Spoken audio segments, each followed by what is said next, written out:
Hey guys, तो मैं आज आपको चैप्टर 1 और 2 का लॉ का सी एंटर का बहुत ही शानदार बुक से रिवीजन कराऊंगा। इस वीडियो को 1.5x वगैरह 2x पे मत करना, इसको नॉर्मल पे देखना, क्योंकि इसमें जितना ज़्यादा हो सके उतना ज़्यादा अच्छे से सुनना। जितना ज़्यादा अच्छे से सुनोगे ना उतनी ज़्यादा चीज़ें तुम्हें समझ आएगी। और हाँ, मेरे साथ तुम लोग बुक वगैरह भी खोल लेना, मैं सारी इंपॉर्टेंट चीज़ें जो भी होंगी वो तुम्हें मार्क के साथ साथ पढ़ा भी दूँगा। तो ये वीडियो एग्ज़ाम से पहले भी ज़रूर देख लेना एक बार, क्या है तुम्हारा रिवीजन हो जाएगा पूरा अच्छे से। और अगर इसको तुम सुन लोगे सही रहेगा। देखो, सबसे पहले चैप्टर 1 पे आते अपन। चैप्टर 1 तो मैं बुक से ही बता रहा हूँ तुम्हें। चैप्टर 1 में तुम आ जाओ। सबसे पहले प्राइवेट कंपनी, 1.17 पेज पर प्राइवेट कंपनी दे रखी है।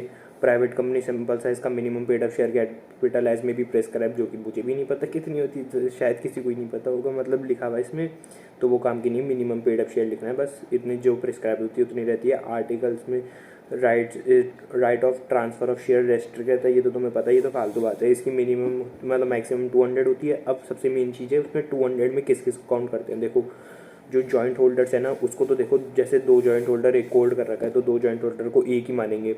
और जो एम्प्लॉय ऑफ द कंपनी वो शेयर्स होल्डर के, तो उनको काउंट नहीं करेंगे। और जो फॉर्मर एम्प्लॉय है, मतलब जो एम्प्लॉय थे तब उनने शेयर्स ले लिए थे, अब वो एम्प्लॉय नहीं है अभी, लेकिन फिर भी अभी भी उन्हें काउंट नहीं करेंगे।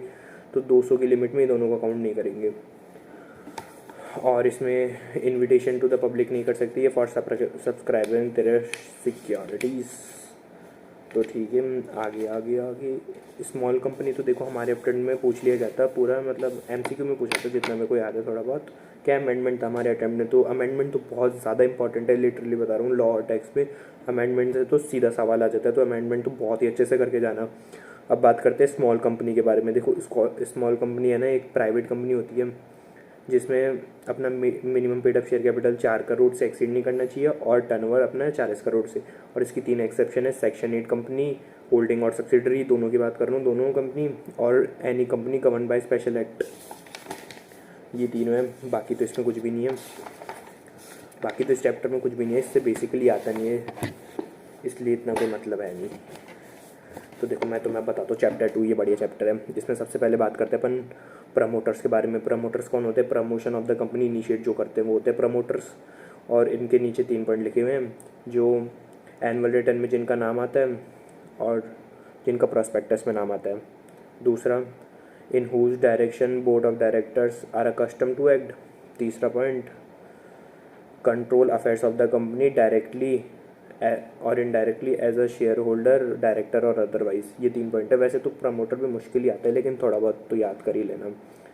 और फिर मैं एक और पॉइंट बताता हूँ, change in the name of nominee. जो ओपीसी के अंदर जो नॉमिनी होता है उसका अगर तुम नाम चेंज करते हो ना तो उसे अल्टरेशन ऑफ मेमोरेंडम नहीं कहते, नहीं कहते, याद रखना। अब नॉमिनी मतलब ओपीसी का तुम्हें नॉमिनी बनना है या फिर मेंबर बनना है। नॉमिनी और मेंबर दोनों के लिए बता रहा हूँ। इंडियन सिटीज़न होना चाहिए, और एक और एक नेचुरल पर्सन होना चाहिए, और एक इंडियन सिटीज़न होना चाहिए। वेदर रेजिडेंट और नॉट, रेजिडेंट हो या ना उससे फ़र्क नहीं पड़ता, इंडिविजुअल और इंडियन सिटीज़न दोनों चीज़ें। अब देखो, ओपीसी का एक बंदा है, एक ओपीसी का मेंबर है और दूसरी ओपीसी का नॉमिनी है।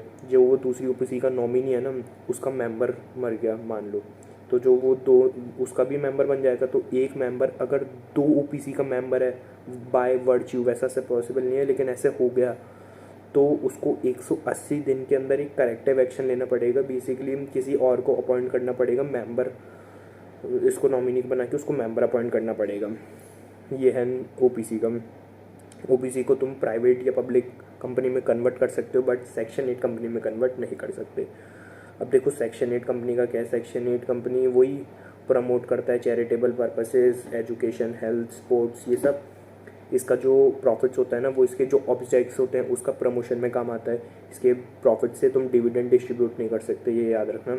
अब इसका लाइसेंस तुम्हें पता ही है, सीजी देता है सेंट्रल गवर्नमेंट, और रिवोक भी वही कर सकता है।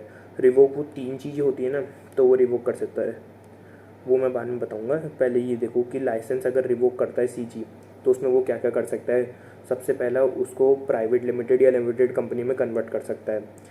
दूसरा, उसमें अगर कोई सरप्लस वगैरह है, वाइंडिंग अप जब हो रही है उसकी कोई सरप्लस है, तो वो या तो सिमिलर कंपनी में ट्रांसफ़र करेगा या फिर आईपीएफ फंड में ट्रांसफ़र करेगा। तीसरा, वो amalgamate with the similar company, जो कंपनी सेक्शन 8 कंपनी जो जिसने वायोलेशन करा उसका रिवोक कर रहा है ना लाइसेंस, तो वो सिमिलर कंपनी के साथ अमेलगमेट करने का ऑर्डर दे देता है। देखो पेनल्टीज़ वगैरह जो होती है ना, बेसिकली मेरे हिसाब से बताऊँ ना, कुछ भी याद मत करना, मैंने भी कुछ नहीं करा और कुछ आता भी नहीं है। एक चार्जेस की है, वो मैं उस चैप्टर में बताऊँगा, उसमें वो एक बार वो पढ़ लेना, बाकी इतना कोई आता नहीं है पेनल्टीज़ वगैरह। अब देखो एक सेकेंड, जो तुम्हें मेरे को बताना है, देखो सीजी जो है सेक्शन 8 कंपनी के ऑर्डर देकर लाइसेंस रिवोक कर सकती है अगर वो 3 चीज़ करती है। Violation the objective for which it is form, जिस काम के लिए वो बने अगर वही वायलेट कर रही है तो रिवोक कर देगी लाइसेंस। और दूसरा है उनके जो affairs of the company conducted fraudulently. और तीसरा है act done by the company prejudicial to the interest of the public. अगर ये 3 चीज़ें करती है तो उसका लाइसेंस रिवोक कर देगी सीजी। और रिवोक करने के बाद मैंने इसके पहले बताई थी वो सारी चीज़ें हो सकती है उसके साथ, ठीक है ना। देखो MOA ये सब तो वैसे आते नहीं है, MOA charter of the company based document, EOA rules and regulations, ये सब तो आते नहीं है। देखो अब इसमें हम अगर तुम्हारे को रिजर्विंग द नेम, ये जो एक टॉपिक है reserving the name of the company, इससे हमारे अटेम्प्ट में MCQ आया था। MCQ तुम पूछते हो ना कहाँ से आते हैं, तो यहाँ से आया था, बहुत लाइनों में से आते हैं बीच बीच में से, MCQ आया था। तो उसमें यह था कि एक नई कंपनी है, बिल्कुल नई, उसको रिज़र्व कराना है अपना नेम, तो वो कितने दिन के लिए रिज़र्व करा सकती है, 60 डेज़ के लिए रिज़र्व नेम करा सकती है ROC के पास। और अगर कोई एग्जिस्टिंग कंपनी है उसको नेम अपना चेंज कराना है तो वो नेम वो रिज़र्व कितने दिन तक करा सकती है, 20 डेज़ तक रिज़र्व, मतलब 20 डेज़ के लिए रिज़र्व करा सकती है। मतलब बेसिकली न्यू नेम, अगर नया नेम है तो 20 डेज़, और अगर चेंज करा रहे तो 60 डेज़, ये याद रखना। न्यू नेम 20 डेज़, चेंज करा रहे 60 डेज़। पहले मैंने शायद उल्टा बोल दिया होगा, वो जान दो। अब है एंट्रेंचमेंट प्रोविजन, मतलब मेक समथिंग मोर प्रोटेक्टिव। जैसे तुम SR है किस चीज़ में, तो तुम उससे भी ज़्यादा चाह रहे हो कि SR में तो 3 टाइम्स ही मिल रहा है, तुम चाह रहे हो कि यार इसको 90% या 100% कर दो, ऑल मेंबर्स का कंसेंट चाहिए, तो उसको मोर प्रोटेक्टिव कर रहे हो उस प्रोविजन को, तो उसमें आता है अपना एंट्रेंचमेंट प्रोविजन। अब इसको करते हैं अपन या तो फॉर्मेशन ऑफ द कंपनी पर इस एंट्रेंचमेंट प्रोविजन को अपन लगा सकते हैं, या फिर अमेंडमेंट बाय आर्टिकल्स। अब उसके लिए अपन को SR पास करना पड़ेगा पब्लिक कंपनी के केस में, और प्राइवेट कंपनी के केस में सारे मेंबर्स का कंसेंट लेना पड़ेगा। और हाँ, एंटरटेनमेंट प्रोविज़न लगाने के बाद ROC को तो ऑब्वियसली बात है नोटिस भेजना ही है। अब बात करते हैं अल्ट्रेशन, नेम क्लॉज में अल्ट्रेशन करना। अगर तुम्हें प्राइवेट लिमिटेड या लिमिटेड ऐड या डिलीट करना है तो वो मतलब नहीं है, उससे तुम्हारे को CG का अप्रूवल नहीं लेना, उसमें सिर्फ SR पास कर देना।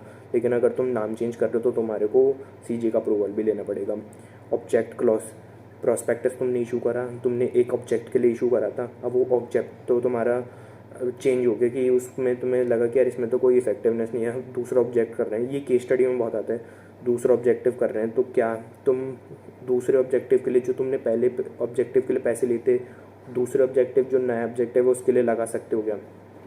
तो इसमें आंसर लिखेंगे सबसे पहले तो जो अनयूटिलाइज्ड अमाउंट है of the money raised for objects, पहले तो आंसर लिखेंगे तुम कि ऐसा नहीं लगा सकते अनलेस SR पास्ट और इंग्लिश न्यूज़पेपर और वर्नाकुलर न्यूज़पेपर, मतलब वर्नाकुलर लैंग्वेज में, which have the wider circulation where the register office is situated. इधर SR पास करके इन दोनों पेपर में पब्लिश करेंगे, साथ ही साथ कंपनी की कोई वेबसाइट है तो उधर भी पब्लिश करेंगे, और जो डिसेंटिंग शेयर होल्डर्स हैं उनको अपॉर्चुनिटी देंगे for exit as per the regulations by SEBI. ये याद कर लेना, ये लिखा हुआ है, मतलब जो बुक में वो लिखे हुए होते हैं ना, मतलब लाइनें वगैरह, उनसे नहीं पढ़ता मैं ज़्यादातर चार्ट्स वगैरह जो होते हैं ना उनसे, जो भी तुम बुक में चार्ट्स वगैरह देखोगे ना, ज़्यादातर बातें तुम्हें बिल्कुल सेम वहीं से लगेगी, यार ये तो चार्ट में जो लिखा है वही सेम बोला, इसलिए तो बोल रहा हूँ बुक में चार्ट्स बहुत रेफ़र करना, और तो कुछ है ही नहीं। आप private company can alternative in such a manner, चलो ठीक है। एक पब्लिक कंपनी प्राइवेट कंपनी में कन्वर्जन करा रही है, पब्लिक कंपनी प्राइवेट में कन्वर्जन करा रही है तो उसे CG का अप्रूवल लेना पड़ेगा, ठीक है ना, याद रखना। अब change in the place of registered office, इसका भी बहुत शानदार चार्ट बना हुआ है, तुम थोड़ा पेज आगे पलटोगे उसमें तुम्हें दिखेगा। अगर तुम विद इन अ सिटी कर रहे हो तो बोर्ड रेजोल्यूशन पास कर दो, और वो ROC को तो 30 दिन में बता ही दो। अब तुम कर रहे हो एक सिटी से लेकर दूसरी सिटी तक, और स्टेट सेम ही है, तो तुम्हें SR पास करना है और वही ROC को बताना है 30 दिन में। अब है तुम एक स्टेट के अंदर ही हो but one ROC jurisdiction to another ROC jurisdiction same state में, तो तुम्हें इसमें रीजनल डायरेक्टर का अप्रूवल लेना पड़ेगा। और लास्ट है चेंज इन स्टेट, तो इसमें तुम्हें CG का अप्रूवल लेना पड़ेगा, रजिस्टर्ड ऑफिस। ठीक है ना। एक चीज़ आई थी कि इनकॉर्पोरेशन होने के 180 दिन के अंदर जो डायरेक्टर्स है वो इन्फॉर्म करेंगे ROC को कि जो बंदे पहले बोले थे कि हम शेयर्स लेंगे स्टार्टिंग में, उनने शेयर्स लिए हैं कि नहीं। अब देखो एक प्रोविज़न, ये देखो एक प्रोविज़न है बहुत ज़्यादा रिपीटेड होता है, बहुत ज़्यादा, इसको भाई अच्छे से रट लो, इतना रट लो कि पूरा ही रट लो। एक सब्सिडरी कंपनी अपनी होल्डिंग कंपनी के शेयर्स होल्ड नहीं कर सकती, इसके 3 एक्सेप्शन है। सबसे पहला एज अ लीगल रिप्रेजेंटेटिव वो होल्ड कर रही है, दूसरा है एज अ ट्रस्टी वो शेयर्स होल्ड कर रही है, और ध्यान रखना ये जो फर्स्ट सेकंड पॉइंट मैंने बोले ना, इन दोनों में तुम्हें वोटिंग राइट्स मिलेंगे, सब्सिडरी कंपनी के पास वोटिंग राइट्स होंगे। तीसरा है जब सब्सिडरी कंपनी अपनी होल्डिंग कंपनी के शेयर्स होल्ड करती है बिफोर देयर एग्जिस्टेंस, मतलब जब वो होल्डिंग सब्सिडरी नहीं हुई। सो तीसरा पॉइंट है जब होल्डिंग कंपनी के शेयर सब्सिडरी कंपनी होल्ड करती है before come into their existence of their relationship, मतलब होल्डिंग सब्सिडरी बनने से पहले सब्सिडरी ने होल्डिंग के शेयर होल्ड कर रखे हैं, तो इसमें भी वो होल्ड कर सकती है, बट इसमें तुम्हें वोटिंग राइट नहीं मिलेंगी। तीसरे वाले पॉइंट में सब्सिडरी कंपनी के पास वोटिंग राइट नहीं होंगे, याद रखना ये। अब बात करते हैं आगे। देखो एक्सेप्शंस ऑफ इंडोर मैनेजमेंट, ये तो वैसे मुश्किल ही आता है, नॉलेज याद रख लेना, फिर भी नॉलेज ऑफ इरेगुलरिटी, नेग्लिजेंस और फॉर्जरी।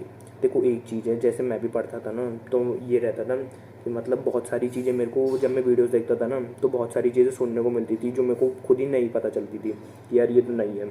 तो उनको क्या करता था, मैं अपने एक दोस्त को भेज देता था वॉइस मैसेज में व्हाट्सएप बोलकर, और उसको मैं ऐसे पता नहीं 15-20 भेज चुका था एग्ज़ाम से पहले। फिर मैंने उनको वापस सारी को सुना, फिर मेरे को वापस कॉन्सेप्ट रिवाइज हो गया। ये भी तुम कर सकते हो, अगर तुम्हें कुछ भी नई चीज़ या फिर तुम सोच रहे हो कि यार ये चीज़ याद हो जाए तो तुम ये ज़रूर कर सकते हो।